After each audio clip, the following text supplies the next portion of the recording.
Então, voltando, vamos voltar aqui. Então, aqui nós vimos que a probabilidade do evento x, para x, no nosso caso aí, da binomial, que tem 5 tentativas, a gente tem 6 possibilidades, né, que é do 0 até o 5. Né? E a função que vai descrever a probabilidade do 0, 1, 2, 3, 4, 5 é a tal da função de probabilidade. Né? Que a gente já viu ali no R, que usando a função pbinom, a gente dbinom, desculpa, a gente calcula a densidade probabilística do valor 3, e o pbinom a gente calcula a probabilidade acumulada até o 3. Então o pbinom ele faz a somatória de todas as possibilidades de uma função probabilística do menos infinito até o valor que você deu para ele. Para aqueles que conhecem um pouquinho de cálculo, o que ele faz é uma... Deixa quieto. Então isso daqui, gente, é que seria os valores de probabilidade de cada um dos outputs. Infelizmente eu não consigo colocar 0 até 5, ele faz questão de colocar de 1 até 6, mas aqui é a probabilidade do valor 0, 1, 2, 3, 4 e 5, então, de sair isso, dado uma distribuição binomial que tem P igual a 0,7 e número de tentativas, ou size, né, igual a 5, certo? E agora eu quero chamar a atenção de vocês para uma coisa. Se a probabilidade de sucesso for baixa, o que acontece? Os eventos menores, aqui então 0 e 1, passam a se tornar mais frequentes. Então, como o P é 0,7, a gente tem um deslocamento para um número maior de sucessos, certo? Nas tentativas, porque a probabilidade do sucesso individual é 0,7. Tá? Se a gente for aqui para o R, o script disso aí está aqui. Então está aqui. Então, ó, a gente vai plotar um gráfico que vai ter a distribuição probabilística dada uma binomial para os valores de 0 a 5, tá? Dado que o nosso size, né, o número de tentativas é 5 e a probabilidade individual é 7. Tá? Esse gráfico a gente vai fazer tipo H seriam barras, barras verticais. Tá? A gente vai colocar como label do eixo X, no rótulo do eixo X, número de frutos predados, porque a gente estaria simulando aqueles besourinhos lá comendo os frutos, os nossos frutos abóbora que dão na árvore. Nosso rótulo de Y vai ser probabilidade. E o nosso título principal é função de probabilidade, que seria binomial. Tá? Então tá aí. Opa, peraí, deixa eu dar um level off aqui primeiro. Então agora tá aí. Né? Então essa aqui é a distribuição. Brinquem aí, vamos substituir por 0.1. Substituir de 0.7, 0.1. Olha o que acontece, que eu falei para vocês. Se a gente muda para 0.1, os eventos 0 e 1 passam a se tornar mais frequentes. E é isso, por exemplo, que estaria sendo modelado. Né? Vamos voltar aqui para o R. Bom, e aí a probabilidade acumulada, que é dada pela função pbinom, né? Então, a probabilidade acumulada ela vai sair do 0 e vai até o 100%. Né? Então, está aqui, ó. O pbinom é esse. Então, a probabilidade do 0 é isso. Do 0 e do 1 somados dá esse, 0, 1 e 2 somados dá esse, 0, 1, 2 e 3 somados dá esse, 0, 1, 2, 3, 4, 0, 1, 2, 3, 4, 5. Então aqui a gente tem 100%. Tá? Geralmente as funções de distribuição acumulada têm essa cara de S aqui. Tá?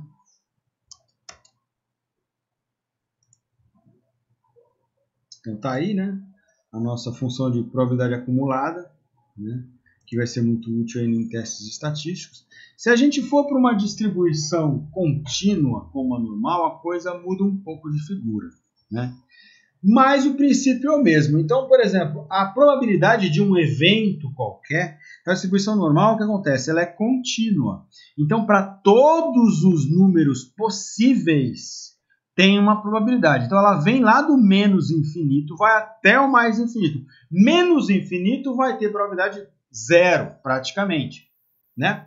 Aqui essa é uma distribuição normal, como a gente já viu, tem dois parâmetros que a controlam, que é a média e o desvio. Essa aqui é 14.4, que é a média, então ela está centrada aqui no 14.4, é o que a gente chama de parâmetro de localização, tá? E o parâmetro de escala, lembram ontem da função exponencial, que é aquele parâmetro que multiplica a variável, é chamado parâmetro de escala. O desvio padrão é o parâmetro de escala dessa função exponencial. Tá? Ele controla a altura disso aqui e a largura, né? Inversamente proporcionais. Quanto mais largo, mais baixo. Quanto mais estreito, mais alto, né? Então, a probabilidade de um certo valor vai ser esse ponto na curva. Então, a probabilidade do valor 12 é esse aqui. É um número bem pequenininho, menor do que um centésimo, menor do que um décimo, desculpa, né? Entretanto, eu posso fazer aquela questão, qual que é a chance de eu ter um número menor do que 12? Vamos supor que isso aqui seja uma coisa que você está comprando lá, né? Então você comprou um saco de arroz que vem com 14,4 quilos de arroz. Essa é a sua saca de arroz, né? E o seu fabricante diz que o desvio é de 1 quilo. Qual que é a chance de você comprar um saco e ele vir com 12 quilos? Se veio com 12 quilos, e aí é aquela história do P, né? O que é o P, o que é o seu rigor em aceitar ou não a hipótese, né? Então vamos supor que você comprou um saco que veio com 12 quilos, você ficou bravo. Mas será que o 12 quilos fazia parte do esperado?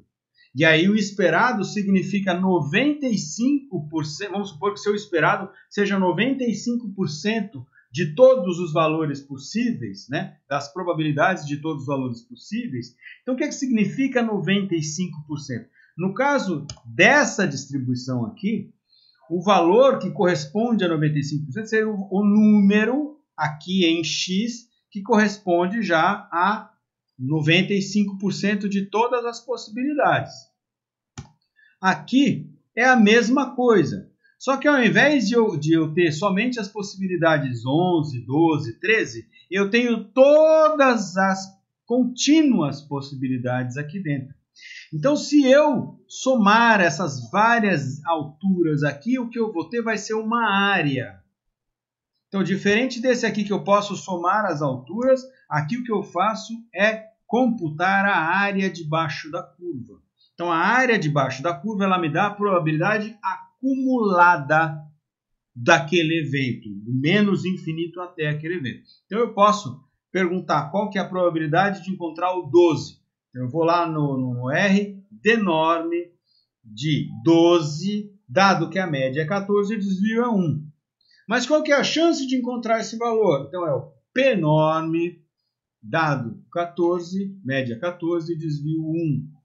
E vocês vão ver que é muito baixa as chances. Por exemplo, se a chance de encontrar o valor 12 for menor do que 95%, aí vocês vão querer ser frequentistas e reclamar com o cara. Falou, velho, numa boa, a chance de encontrar o 12 num lote que tem média 14,4 e desvio 1 é menor do que 5%. Então você não está vendendo com média 14,4. Agora você virou frequentista, né? Então vamos lá. Então tá aqui, ó. Então essa aqui é a normal. Como é que eu faço para plotar uma curva normal? A função que plota curvas teóricas é a função curve. Você tanto pode dar os pontos quanto você pode dar a função. Aqui no caso a gente vai dar o denorm. O denorm ele calcula então o valor da densidade probabilística de pontos que você dá, né? Então eu vou dar o denorm de x. Quando eu uso a função curve, ele cria um intervalo para x para criar a curva para você, né? E se você der os limites superior e inferior, estou falando lá e não vim para cá, né? Então está aqui a função curve, né? Denorm, então é a função que vai trazer para vocês a densidade probabilística dos pontos, né? Então a função curve é uma função que opera criando um intervalo de x para você, então você diz aqui x, e aqui estão os parâmetros da distribuição. Então a média é 14,4, desvio 1, é isso que controla a normal. E aqui, para a nossa função curve, a gente quer que ele plote entre o 11 e o 18. Então tá aí. Tá aí nossa normal, né?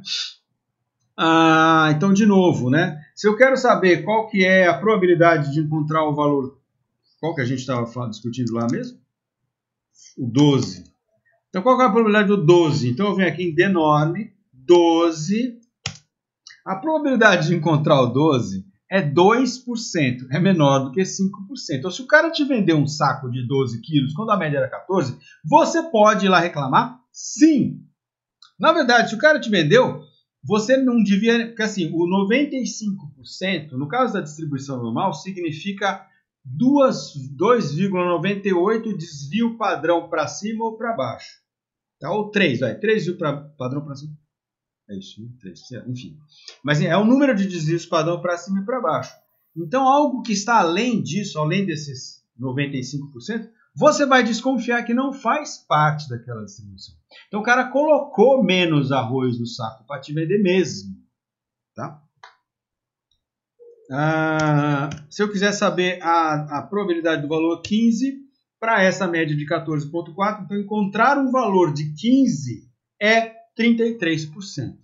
Se eu quiser saber qual que é o valor da média, então a chance de eu encontrar a média mesmo, 14,4, é 39%. Então percebam, a gente olhar aqui a curva, então o valor 15 é alto, quase tão alto quanto o 14,4, que é o máximo de probabilidade na nossa função de probabilidade. O 12, como a gente já viu, encontrar o 12 é 0,2. Mas encontrar um número maior, um número menor do que 12, a gente vai fazer o p-norme, né?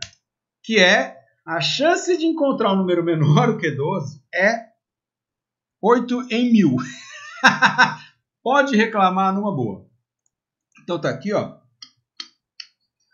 o p-norme de 15, então a chance de encontrar um número até 15, dado que a distribuição é 14,4, é 72%. Isso quer dizer o quê? Que a área dessa curva do menos infinito até o 15 tem 72% da área total da curva ou 72% de probabilidade. Essa é a probabilidade do evento menor do que 15, dado a média 14,4. Tá? Então, vem do menos infinito até o menor do que 15. Certo? Se eu quiser saber qual a probabilidade maior do que 15, na verdade é 1 menos a probabilidade de 15. Né? Mas outra coisa que eu posso fazer é que, se eu faço a área que vem do menos infinito, usando essa função p-norme, eu posso pegar o outro lado. O outro lado, eu posso usar esse argumento aqui, ó, lower tail, ou cauda inferior é falso, ou seja, pega a cauda superior, o que sobrou da normal para o lado do mais infinito. Tá? E aí é 1 menos aquilo, então se um deu 0,72, o outro vai dar 0,27. 0,72 em vez de 0,73, o outro dá 0,27. Somando um com o outro dá 100%. Ou 1 menos o p-norme do outro, né, que vocês acharem mais fácil de escrever e rápido. Lembra que vocês, quando forem fazer o script, vocês têm que sempre prezar por escrever menos no script para não dar menos problema. Então, se vocês conseguem fazer a mesma etapa, mesma operação com menos etapa, prefiro. Beleza, agora vamos falar de algumas coisas. A gente falou de média, falamos de desvio padrão. O que é isso? Né? Então vamos falar da média. A média é a expectativa de uma distribuição. É a expectativa de um conjunto de dados. Uma outra formulação, a média é chamada de centro de gravidade dos dados. Tá? No caso da normal, ela é a expectativa de encontrar um valor. Então você espera a média. Quando você vai lá, você tem lá o seu universo de dados, certo? Que é uma população de dados. Você enfia a mão lá dentro e pega um valor, você espera encontrar a média. E vai encontrar números diferentes da média, se for uma distribuição normal, com essa distribuição de probabilidade. Quanto mais longe da média, menor a chance de encontrar. Tá? Então como é que eu calculo a média? Eu somo todos os valores, então eu somo todos os valores x do primeiro até o último. Então, dado que tem n valores ali, eu somo do primeiro até o último valor xi. Tá? E divido pelo número de valores. Assim que eu calculo a média. Certo?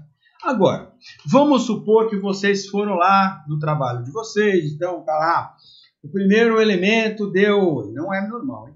Primeiro elemento deu 0 lagartinhas, depois deu 2 lagartinhas, 3 lagartinhas, 2 lagartinhas, 1 lagartinha, 4 lagartinhas, 5 lagartinhas, 0 lagartinhas, 2 lagartinhas, Você pode somar tudo isso e calcular uma média. Vocês vão ver que depois isso aqui vai ser utilizado para estimar o valor do P. Tá? Mas eu tenho a média lá. É só somar todo mundo e dividir por N. Outra coisa que eu posso fazer, se eu tiver dado de contagem, ou mesmo se eu não tiver dado de contagem, se eu tiver dado contínuo, eu posso contar qual é a frequência de cada valor. E no caso de dados contínuos, vocês podem fazer um histograma. Qual que é a contagem do número de valores que cai dentro de um intervalo. No caso de valores contínuos, né? Vocês lembram do que é um histograma, né? Então, vocês separam classes de tamanho ali, né? E contam quantas amostras foram amostradas dentro de cada classe. Contam a altura disso é proporcional à frequência daquela classe dentro da tua amostragem. No caso de variáveis contínuas, você pode colocar lá quantos zeros tem, quantos uns tem, quantos 2, 3, Isso, então, é tabular os dados. Então, se seus dados estão tabulados, uma outra forma de calcular a média é a seguinte. Então, essa aqui é a fórmula da média. A média também é chamada de esperança de x. Tá? Nos livros de estatística, vocês vão ver esse E de x, esperança de x.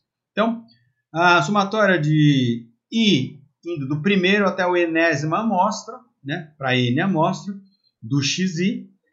Né? Se vocês têm os dados tabulados, o que é que você pode fazer? Você pega a frequência, ou seja, o número de vezes que saiu aquele valor, vezes o valor e soma.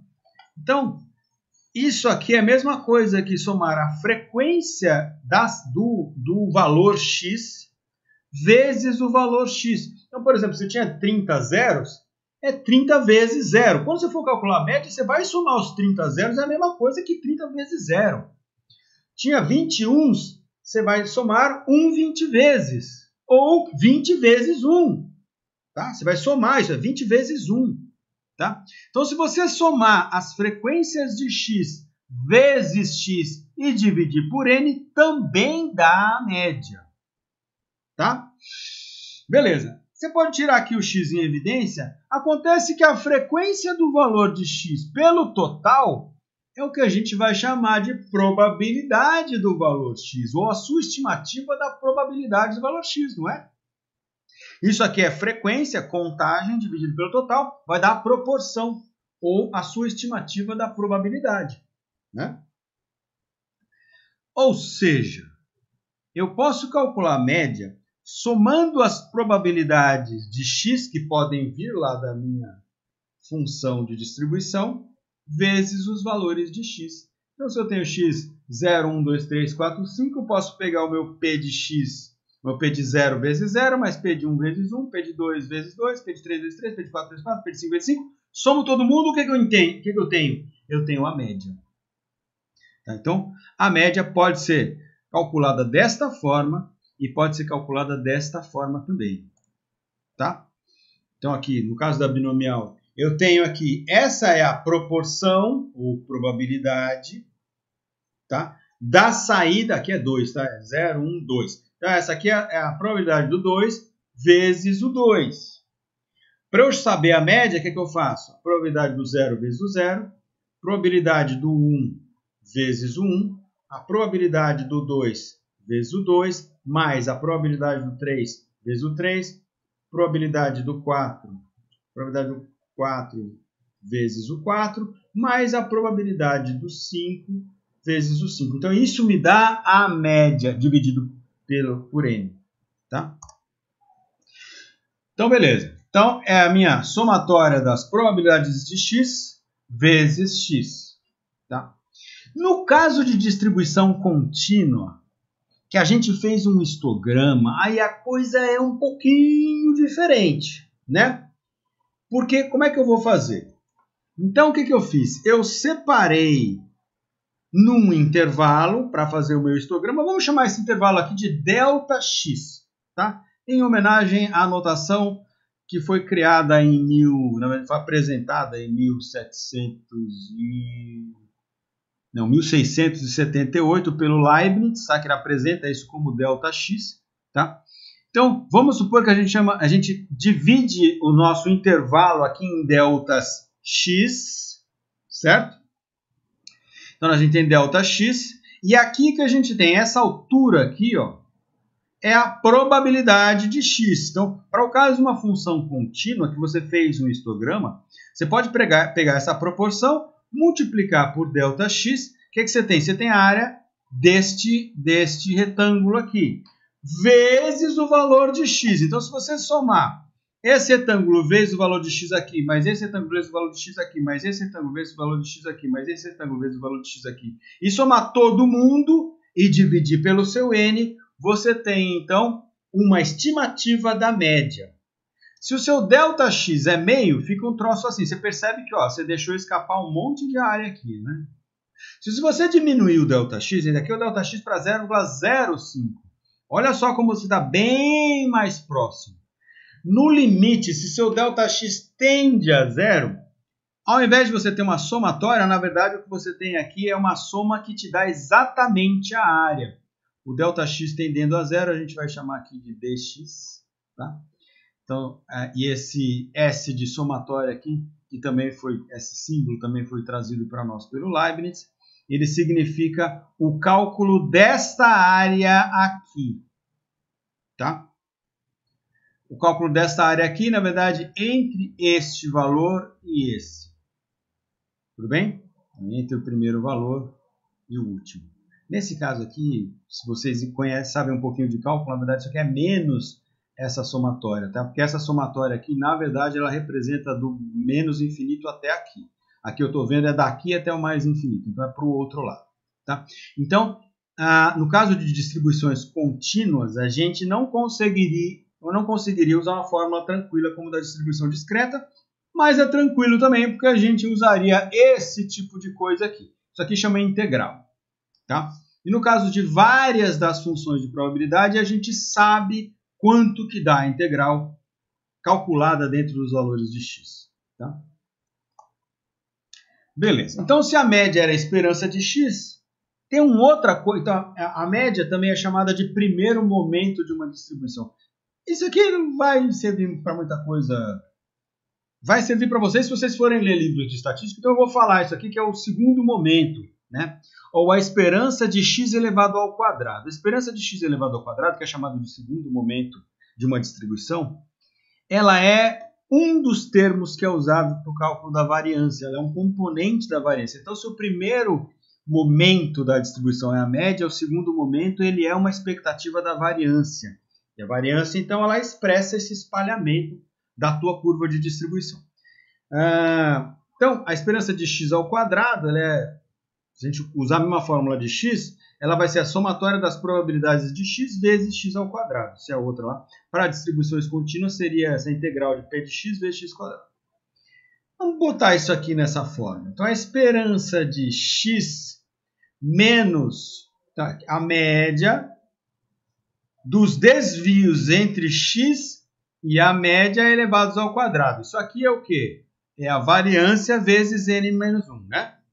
Lembra o que é a variância? É a somatória dos desvios quadráticos dividido pelo número de graus de liberdade.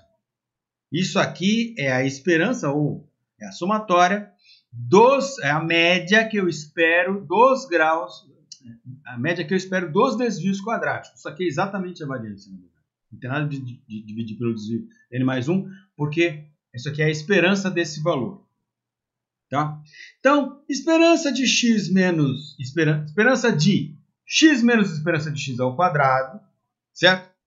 Bom, se isso aqui é uma expectativa da média, eu posso expandir esse termo, né? Então, esse termo, isso aqui é a subtração entre dois termos elevados ao quadrado, eu posso expandir isso, fica o primeiro ao quadrado, menos duas vezes o primeiro pelo segundo, mais o segundo ao quadrado. Tá? Então, fica a esperança de x ao quadrado, menos 2x vezes a média, menos a média ao quadrado. Tá? Beleza. Só que a expectativa de três elementos que se somam é a mesma coisa que a expectativa de cada elemento somado. Então fica Isso aqui eu posso tirar, né? Então fica a esperança de x ao quadrado, que é o tal do segundo momento, menos esperança de 2 vezes x vezes a média, menos a esperança da média ao quadrado, tá? Ou esperança de x ao quadrado. Beleza. Bom, a esperança de x ao quadrado continua com a esperança de x ao quadrado. Esperança de um conjunto de dados, todo mundo vezes 2, eu posso colocar o 2 em evidência. Então fica menos 2 vezes esperança de x vezes esperança de x. Então, essa esperança de x vezes média de x é a média dessas esperanças de x, ou a média de x vezes a média de x, mais o nosso termo de esperança de x elevado ao quadrado. Tá? Então, esperança de x ao quadrado menos 2 vezes a esperança de x ao quadrado mais esperança de x ao quadrado. Bom, eu tenho esperança de x ao quadrado e esperança de x ao quadrado aqui. Então, eu corto esse 2 com esse termo aqui, fica. Então, olha só, a variância é expectativa de x ao quadrado, certo? Então, a média dos x ao quadrado menos a média ao quadrado. Isso aqui é chamado de fórmula de máquina da variância, tá? Então, o termo esperança de x ao quadrado, ele é um dos componentes da variância, tá? Isso aqui é a fórmula da variância e isso aqui, então, também é a fórmula da variância. Um dos termos é o chamado segundo momento, tá? Esse é o primeiro momento, esse é o segundo momento. Só a título de curiosidade, o terceiro momento ele te descreve a assimetria em torno da mediana e é a base de um dos testes de normalidade. Não sei se é o Kruskal, não. É um dos testes de normalidade que eu não lembro qual que é, porque eu não uso mais isso. E o quarto momento é uma medida da kurtose aí, da distribuição.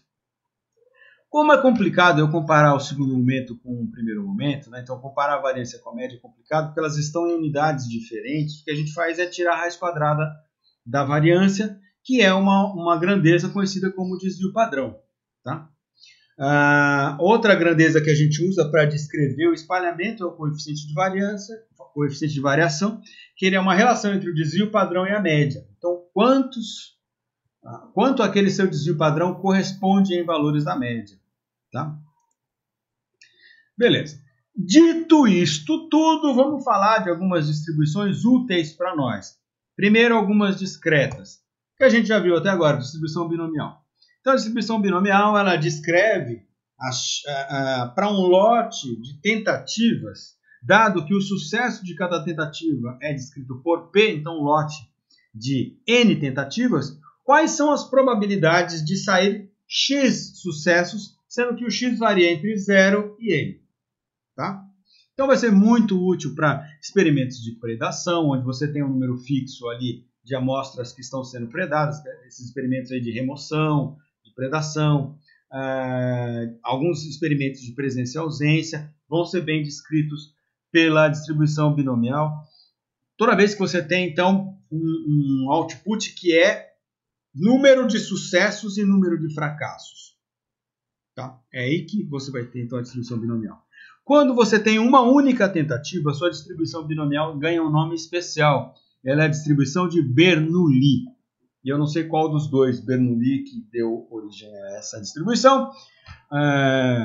Mas enfim. Então, a média de uma distribuição binomial é N vezes P. Então, você tem o número de tentativas vezes o número de chances de sucesso. Isso te dá a média. Então, por exemplo, lá está lá a Soraya calculando lá a média das lagartinhas que foram comidas na borda e lá no interior da mata, ou lá perto da borda ou perto do interior da mata. Perto da borda, vamos supor que ela tem lá a média é igual a 2, certo? E ela tinha colocado 5 lagartinhas. Qual que é a expectativa? Qual que é o P? Então, ela tinha o N é igual a 5, a média foi 2, então 5 vezes P é igual a 2. Ou seja, a probabilidade de sucesso ali é 2/5. Se no outro lugar ela teve média 4 em 5 tentativas, a estimativa do P ali é 4/5, é o dobro de 2/5. Tá? A variância é NP, que multiplica 1 menos P sobre raiz de NP sobre 1 menos P, tá?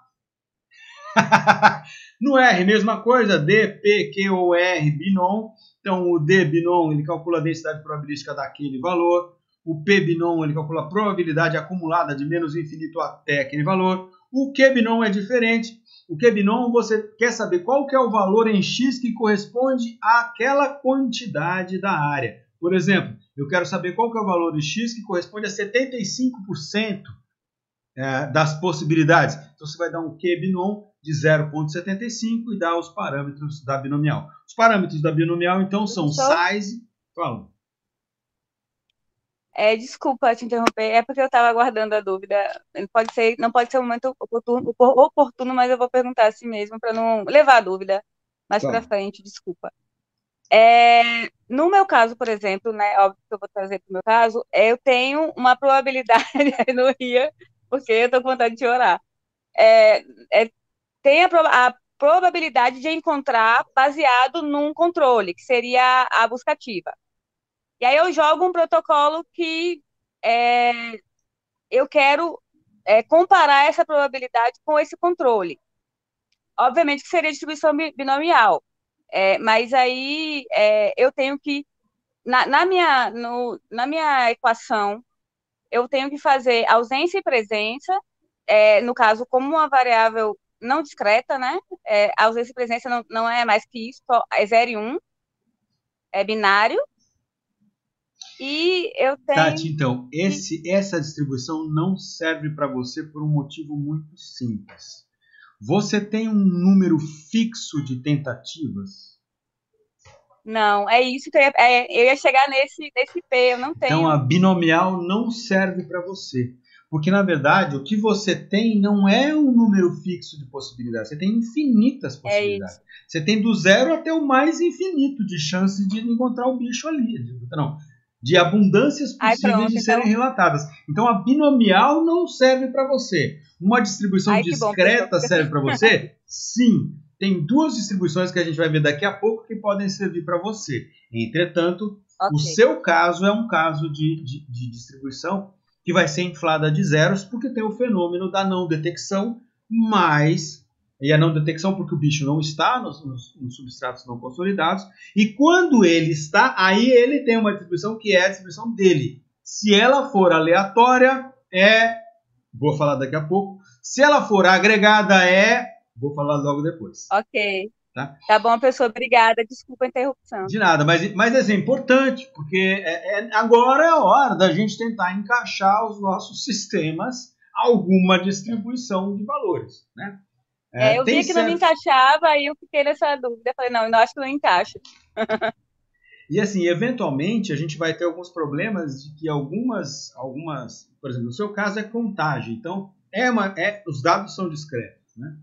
Mas tem alguns casos que as métricas são contínuas. E aí, como é que faz? Né? Então aí é um pouco. Vai para outras distribuições. Mas só recapitulando, então, o Q-binom ele traz para você o valor que corresponde ao percentual que você quis saber, por exemplo, 5%. Quer saber lá qual que é o Q para 5%. Então, vem do menos infinito até aquele valor, isso corresponde a 5% da área da binomial. Certo? E o R-binom, ele faz sorteios de uma distribuição binomial de acordo com o número de elementos que você quiser dar. Vamos voltar lá para o R para brincar disso? Peraí. Sabe que eu acredito muito no aprendizado lúdico, né? Então a gente vai fazer aqui. Vamos fazer um sorteio, então não tinha isso no script, mas vamos fazer aqui, ó. Então R binom. Vamos fazer um sorteio. O primeiro elemento da distribuição R qualquer coisa é quantos sorteios você quer. Eu quero 10 sorteios, tá? De uma distribuição binomial, certo? Então tá aqui já, ó, ele já fala pra gente. O primeiro é o N, que é quantos sorteios eu quero. O segundo argumento é o size, que é o tamanho, é o número de tentativas. Vamos fazer 5. E um P, que a gente já está usando mesmo, de 0,7. Eu já não enxergo mais nada. Meu ponto e vírgula aqui no meu computador é a mesma coisa. Então, primeiro, lembra que no R, vírgula separa argumentos, né? O separador de decimal é o ponto. Então, eu tenho 10 sorteios para um size de 5 e um P de 0,7. Eu posso colocar só 0,7 que ele entende que é. Então tá aqui o sorteio, 4, 3, 4, 4, 3, 4, 4, 5, 4. Esse, ó, se eu quiser saber a média disso aqui, ó, ele vai calcular outra, né?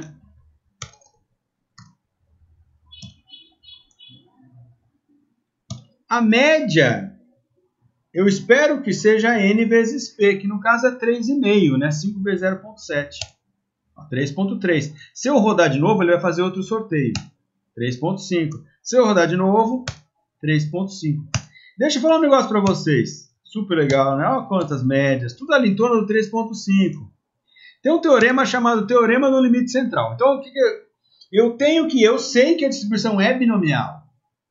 Certo? E eu calculei a média da distribuição binomial. Então, é a mesma distribuição, mas eu fiz sorteios randômicos. A média das médias de qualquer distribuição tem distribuição normal. Então, se vocês pegarem esses valores aí, se a gente fizer um for aqui e calcular um monte de valores de média desse e depois plotar essas médias, a gente vai ter uma distribuição normal. Tá? Isso é só a título de curiosidade, já que estamos falando de distribuições.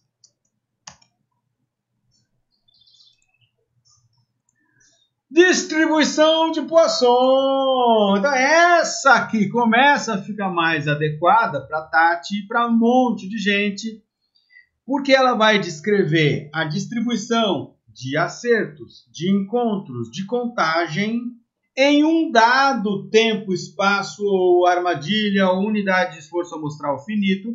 Mas dentro desse esforço amostral finito, você tem infinitas possibilidades.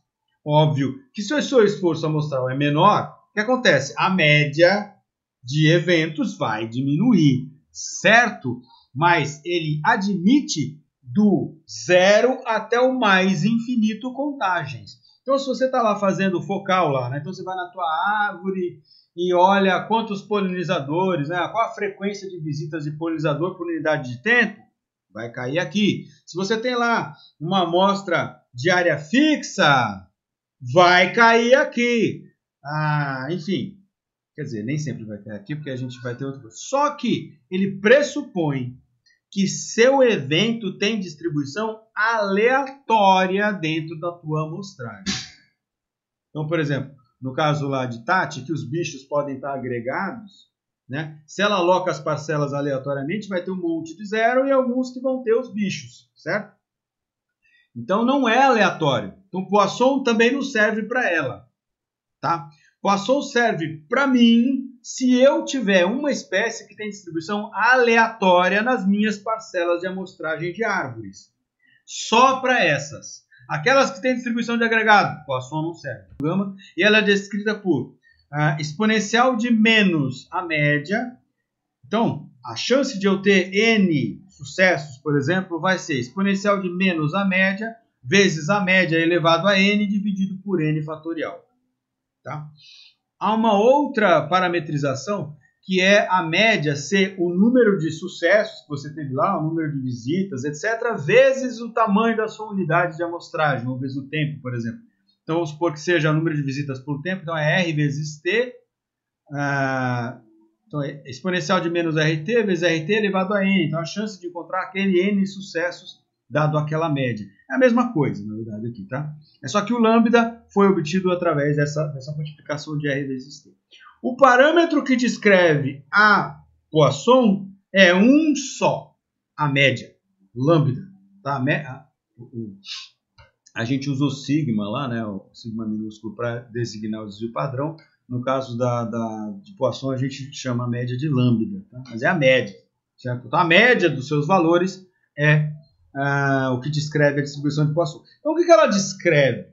Ela descreve um fenômeno que tem uma média espacial, certo? Mais uma distribuição randômica em torno desta média. Então, se os bichos ou as plantas, ou o que quer que seja, tem uma distribuição aleatória no seu espaço ou no seu tempo, e você tem unidades discretas de análise, tá?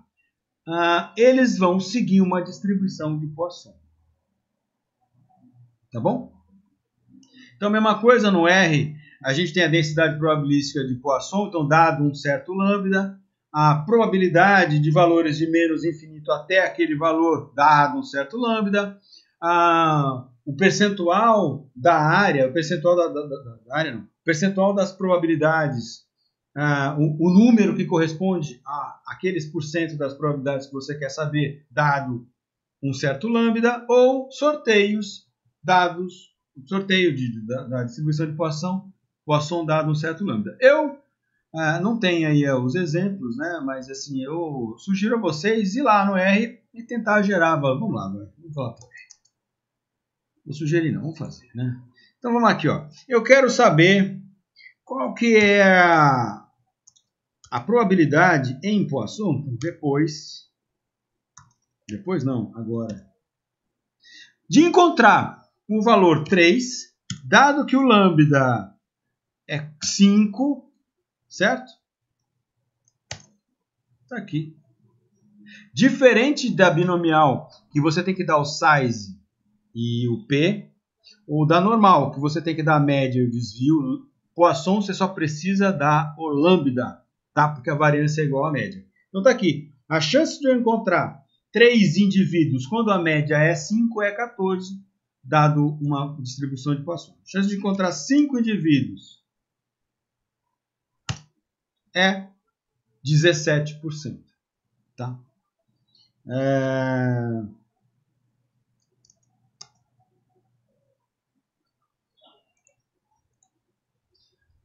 Outra distribuição, binomial negativa. Tem várias maneiras de se descrever a binomial negativa. Tem a maneira formal, tem a maneira com a qual a gente interpreta. Então imagina que vocês têm um espaço que tem o seu fenômeno agregado em algum lugar. Ali ele é aleatório, mas tem uma média alta. Se você sai dali, a média diminui. Continua sendo aleatório, mas a média diminui. Só que então o seu espaço tem uma agregação e distribuição randômica em torno desta média que, na verdade, tem um elemento preferencial. Então, essa distribuição ela é baseada também numa função gama, tá? E ela tem 2 parâmetros que a controlam. Diferente de Poisson, que a variância é igual para todos os lugares, ela tem uma agregação. Então, ela tem um termo de agregação, tá? Que vai fazer os dados se concentrarem em algum lugar, ou as médias ficarem mais altas em algum lugar, e nos outros locais as médias ficam mais baixas. E ela tem a média global, que é a média de tudo. Só que essa média de tudo está distribuída de maneira desigual. Então, este caso é muito melhor para Tati, por exemplo. Porque nesse caso a gente sabe se o bicho tivesse randomicamente distribuído no substrato consolidado e ela só mostrasse o substrato consolidado, ela usava Poisson. Se o bicho está agregado no substrato consolidado e ela só mostra o substrato consolidado, binomial negativa. Se o bicho está agregado no substrato consolidado e ela está mostrando tudo, inclusive o substrato consolidado, então o evento tem um monte de zeros que não tem nada a ver com a distribuição do bicho, e o bicho tem a distribuição agregada. Então, nesse caso, o ideal para ela é binomial negativa inflada de zeros. Eba!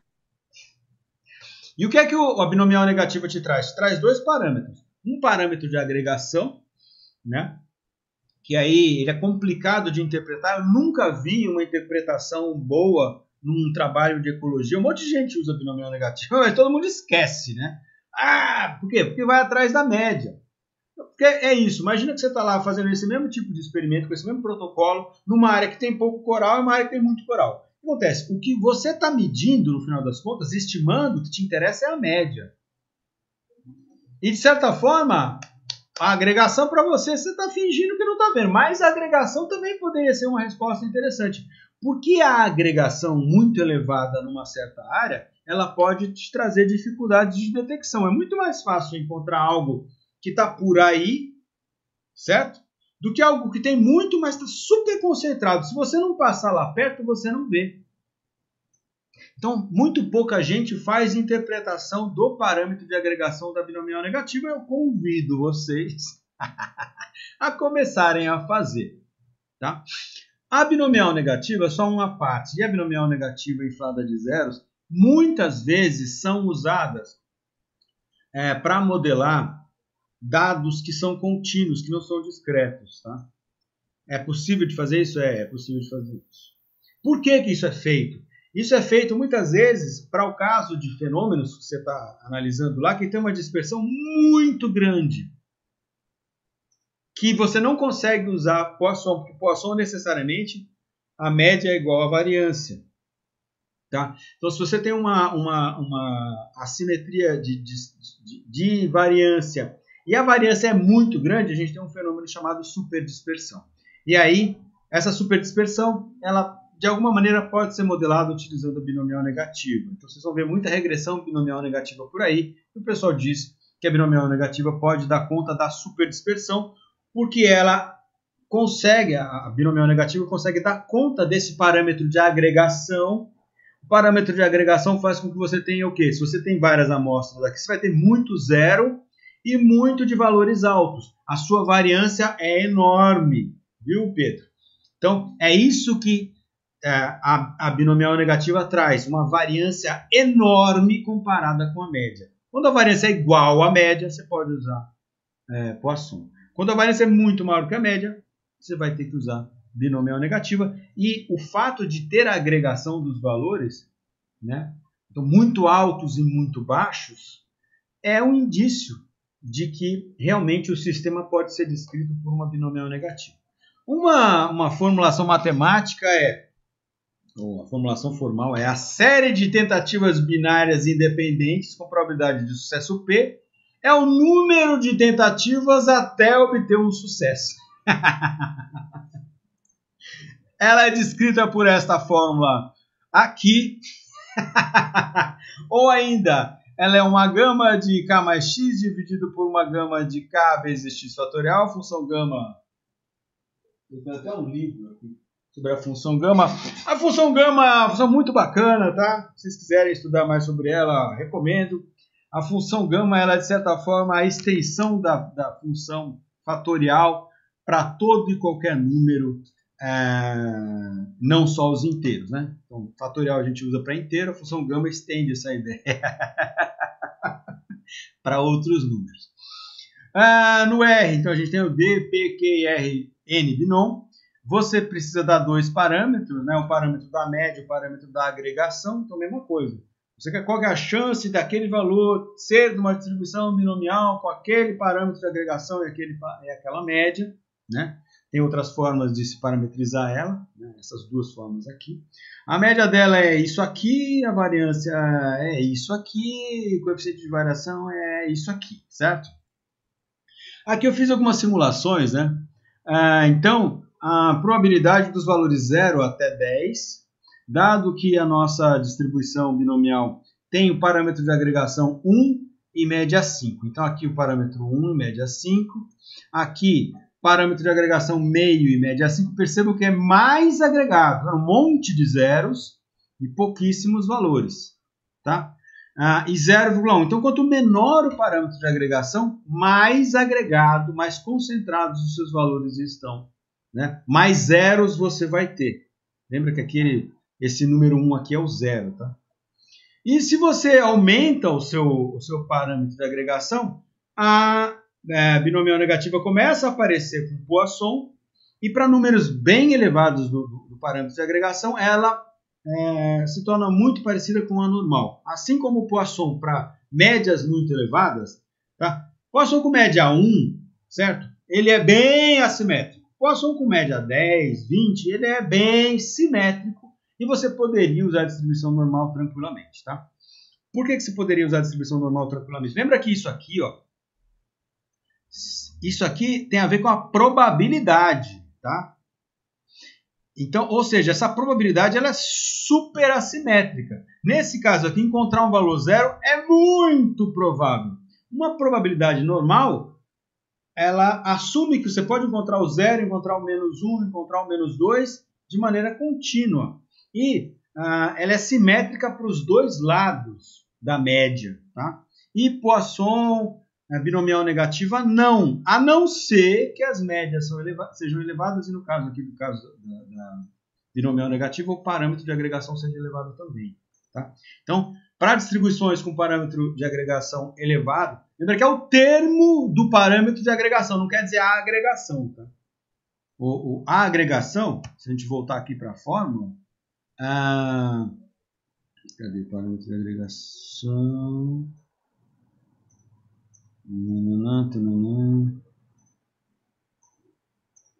É o K, tá? O K está aqui, ó, certo? Então, quanto maior o valor de K, menos agregado é a sua distribuição. Então, aqui para o K igual a 20, para K igual a 100. Percebe que para K igual a 100, para média 5, tá vendo? Está bem simétrico. Ó, o 5 é esse aqui, é o 6 nesse gráfico, tá? Percebe? É bem simétrico. Uma normal parece com isso daí, tá?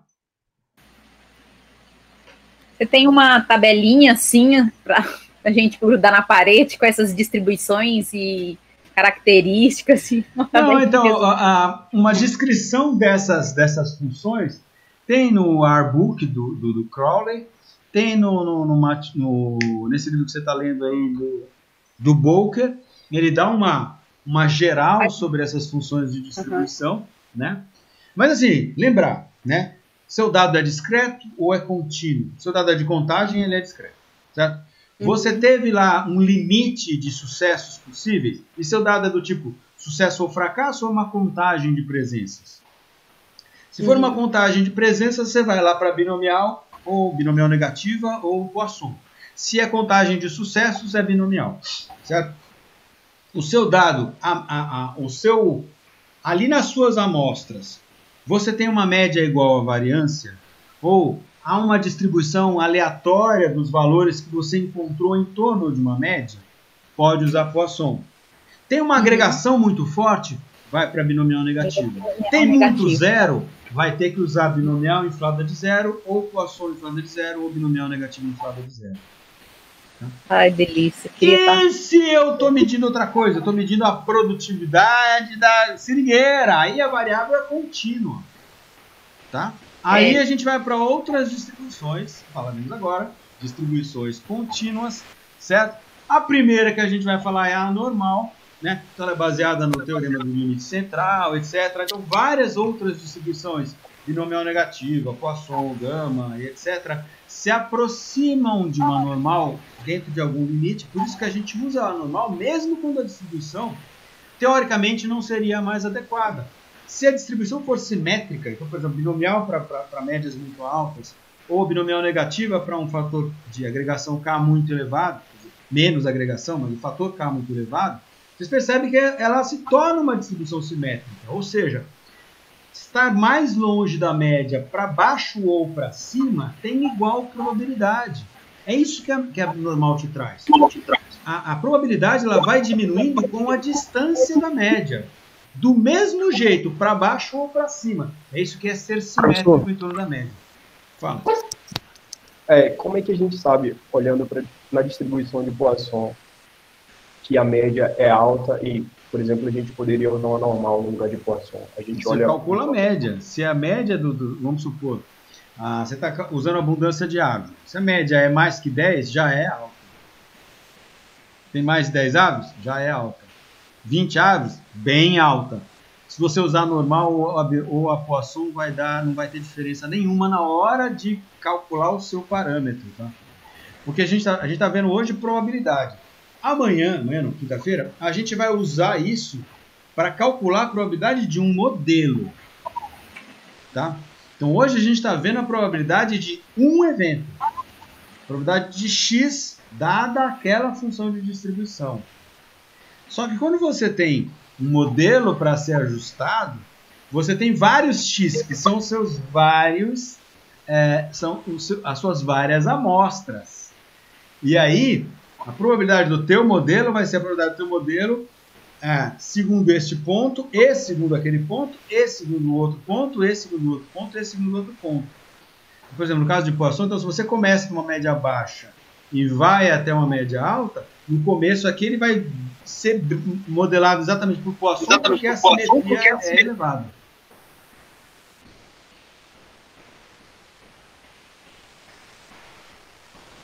Beleza. Então, a normal, né? A normal vocês já devem conhecer.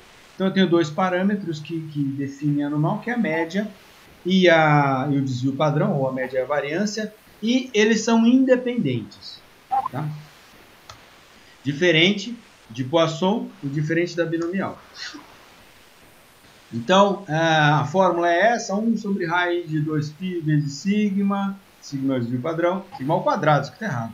Exponencial de menos x menos a média, né, elevado ao quadrado, dividido por 2 vezes ao desvio padrão. Só uma coisinha interessante aqui. Quando x é igual à média, tá, isso aqui vira zero. Fica x menos x é zero. Zero ao quadrado dá zero. Zero dividido por coisa dá zero. Então isso aqui fica exponencial de 1. Desculpa, exponencial de zero, que é 1. Ou seja, quando x é igual a zero, o valor da minha probabilidade é 1 sobre raiz de 2 vezes π vezes sigma, vezes o desvio padrão. Quando o x é diferente da média, o que acontece? Esse valor aqui é menor. Elevado ao quadrado fica bem menor. Vezes menos, né? Então fica menos um número grande. Independente de se x ser maior ou menor que a média, isso aqui fica menos um número grande. Então, o exponencial de menos alguma coisa é 1 sobre a exponencial. Então, no caso da média, a exponencial de zero que dá 1, para qualquer outro valor que não seja a média, eu vou ter exponencial de um número negativo, que é um número pequeno.